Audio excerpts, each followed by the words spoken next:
brothers and sisters, the Lord be with you. And with your spirit. A reading from the Holy Gospel according to John. Glory to you, Lord. As Jesus passed by, he saw a man blind from birth.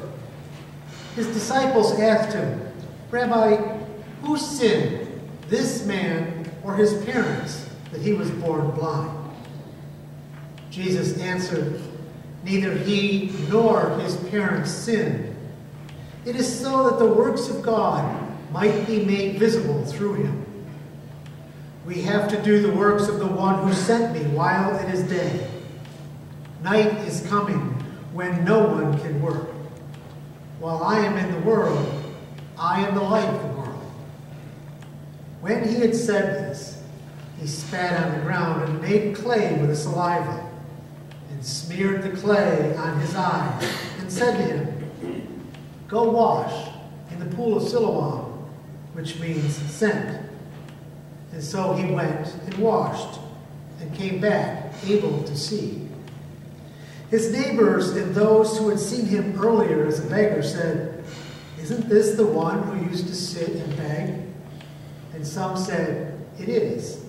But others said, "No, he just looks like him." He said, "I am." So they said to him, "How were your eyes opened?" He replied, "The man called Jesus made clay and anointed my eyes and told me, 'Go to Siloam and wash.' So I went there and washed and was able to see." And they said to him, "Where is he?" He said, "I do not know." They brought the one who was once blind to the Pharisees.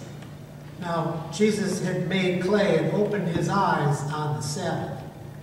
So then the Pharisees also asked him how he was able to see. He said to them, "He put clay on my eyes, and I washed, and now I can see." So some of the Pharisees said, "This man is not from God because he does not keep the Sabbath." But others said, "How can a sinful man do such signs?" And there was a division among them. So they said to the blind man again, "What do you have to say about him, since he opened your eyes?" He said, "He is a prophet." Now the Jews did not believe that he had been blind and gained his sight, until they summoned the parents of the one who had gained his sight. They asked him, "Is this your son, who you say was born blind? How does he now see?" His parents answered and said, "We know that this is our son and that he was born blind. We do not know how he sees now, nor do we know who opened his eyes. Ask him. He is of age.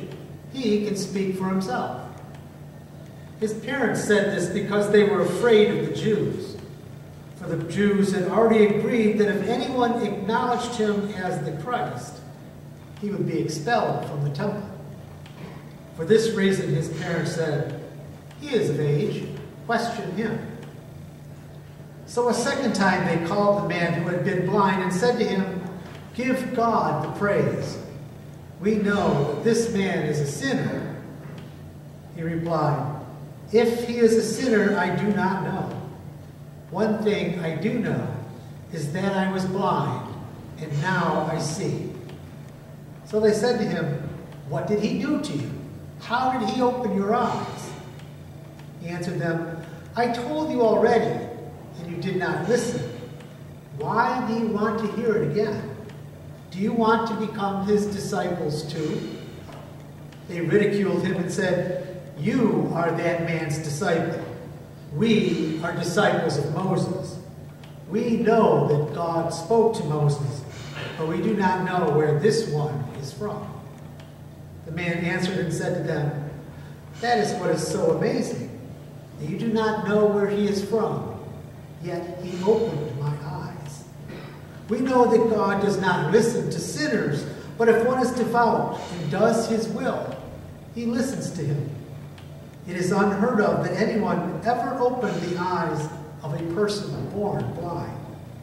If this man were not from God, he would not be able to do anything. They answered and said to him, "You were born totally in sin, and you are trying to teach us?" Then they threw him out.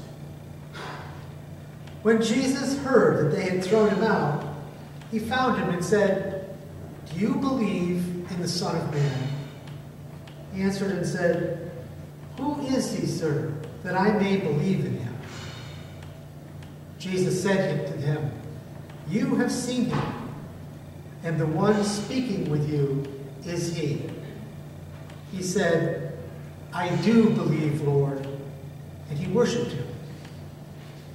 Then Jesus said, "I came into this world for judgment, so that those who do not see might see, and those who see might become blind."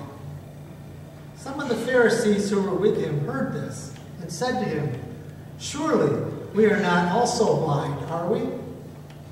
Jesus said to them, "If you were blind, you would have no sin. But now you are saying, 'We see,' so your sin remains." The Gospel of the Lord. Praise to you, Lord Jesus Christ.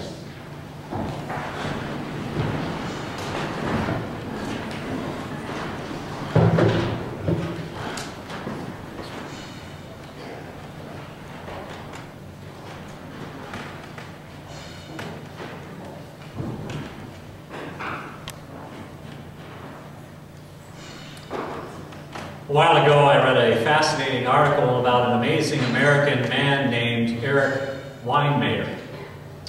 He is almost 48 years old. He is married and he lives in Denver.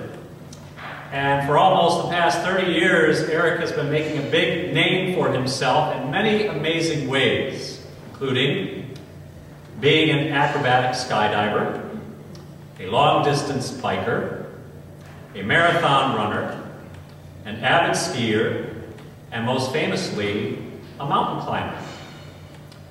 Eric has climbed the tallest mountain on all 7 continents of the world, including the highest mountain in the world, Mount Everest, which is on the China border, over 29,000 feet up. Now, what makes all of these accomplishments even more amazing is that Eric is blind. He was born with a certain disease that blinded him by the age of 13. And he's been the subject of many TV shows, magazine articles, and documentaries. I was very moved by Eric's words in a speech that he did at a convention for the National Federation of the Blind a few years back. I'd like to share just a brief portion of his speech. Listen very carefully to his insights. "Though blindness might have slowed me down in certain situations, I try not to see it as disappointing or sad or tragic. I see my blindness as making life an adventure. I embraced the spirit of adventure when I was in high school. I went out looking for a summer job, and I decided that I could be a dishwasher. So I went out to a restaurant and asked for a job, and the person there said, 'Eric, we'd love to hire you, but our kitchen is way too small. You'd bump into things. You'd break things. You wouldn't know how to put things away. We'd love to hire you, but it would be dangerous, so we can't.' So I went to a bigger restaurant with a really big kitchen this time, and I asked them for a job. And they said, 'We'd love to hire you, Eric, but our kitchen is way too big. You wouldn't know where to put things away. You'd lose your way in the kitchen, and it might be dangerous.' So I thought, now I can't go wrong. I went to a medium-sized restaurant with a medium-sized kitchen, and I asked them for a job. And they said, 'Eric, we'd love to hire you, but our pots are way too hot. Our dishes come in too fast. You wouldn't be able to keep up.' And I never got a job that summer, but I did learn something very valuable which has helped me in life. That people's perceptions of blindness are often more limiting than blindness itself." Amen? How true that is. Many people, like those who turned Eric down for the jobs, they mean well, but they want to protect a blind person, obviously. Yet think of how many blind people get discouraged by limiting their options like that. And today, blind people have made it big in almost every way you could think of. We have blind doctors, blind lawyers, blind teachers, college leaders, and actors. And some of our greatest musicians have been blind, such as one of my personal favorites, Stevie Wonder, or Ray Charles, Jose Feliciano, Ronnie Millsap, just to name a few. The blind often have a stronger hearing or feeling ability than those of us who can see. Now, I want you to think for a moment of how the blind man in today's gospel must have felt. Being isolated from other people, made to feel useless by other people, except being a beggar, which he probably did for years. And you know, most Jews back then believed that blindness was God's punishment for some sin that either that person or the parents of the person had committed. Thus, they usually shunned blind people. This blind man probably felt low self-esteem. And he is clearly an example of what Eric was talking about in his speech. That he is a victim of people's perceptions limiting him from his God-given potential. And then to add insult to injury, when Jesus healed this man, many people didn't believe that he was blind in the first place, just faking it. And his parents said that he was born blind, yet the parents don't even defend their son very well, telling the Jews who ask for proof of blindness, "Oh, don't ask us how he can suddenly see, ask him, he's old enough to answer." And the parents feared that if they spoke the truth, they'd be shunned and kicked out of synagogue too. Big help, Mom and Dad. Thanks a lot. Really appreciate it, you know? And yet Jesus reaches out to break down the walls that people created around him, showing that this man truly has God-given value. And he tells his disciples that the man was born blind, quote, so that the works of God might be made visible through him, end quote. So indeed, this man has value in God's whole salvation plan here. Jesus even said it. And this healing shows that Jesus is truly God. And he desires to heal you and me and all people and bring all of us into one loving community. But sometimes we resist. We act blind. Now obviously, this is not only an account about physical blindness being healed here, but it's really more about spiritual blindness. Of human failure, time and time again, as represented by the Pharisees and townspeople in this scene, in seeing God's presence of hope and love in our midst, in any given situation, and in any person that we meet. We at times are like the blind man, because we all need certain healings in our lives, due to our pains, due to our failures, due to our worries or low self-esteem, or maybe our blindness of anger, hate, or contempt towards certain other people, just like the attitude of the Pharisees and townspeople. The blind man's faith journey here shows very clearly how our faith journey should be. A growing clarity of who Jesus is, just like we heard last week in the gospel about the Samaritan woman at the well. Now remember at first in this particular gospel scene today, when the blind man's neighbors ask him how he could suddenly see, how does he respond? He replied, "The man called Jesus put mud in my eyes, told me to wash, and now I see." So he first saw Jesus just as a mere man who did wonderful things. And later on, when questioned about his restored sight, he upgrades Jesus, and he calls him a prophet. And as the reality of what happened sinks into his heart more and more, and he's thrown out of the synagogue by the authorities, Jesus comes to him and reveals that he is the Son of Man. In other words, he's God. He's the one everybody's been waiting for. And finally the man gets it, an aha moment. And what does he say? "I do believe, Lord." Key word there, Lord. And then it says, he worships him. and he probably knelt down before him in wonder and awe. So we see that as the blind man sought to understand more about the light given to his eyes, the more enlightened his whole life became.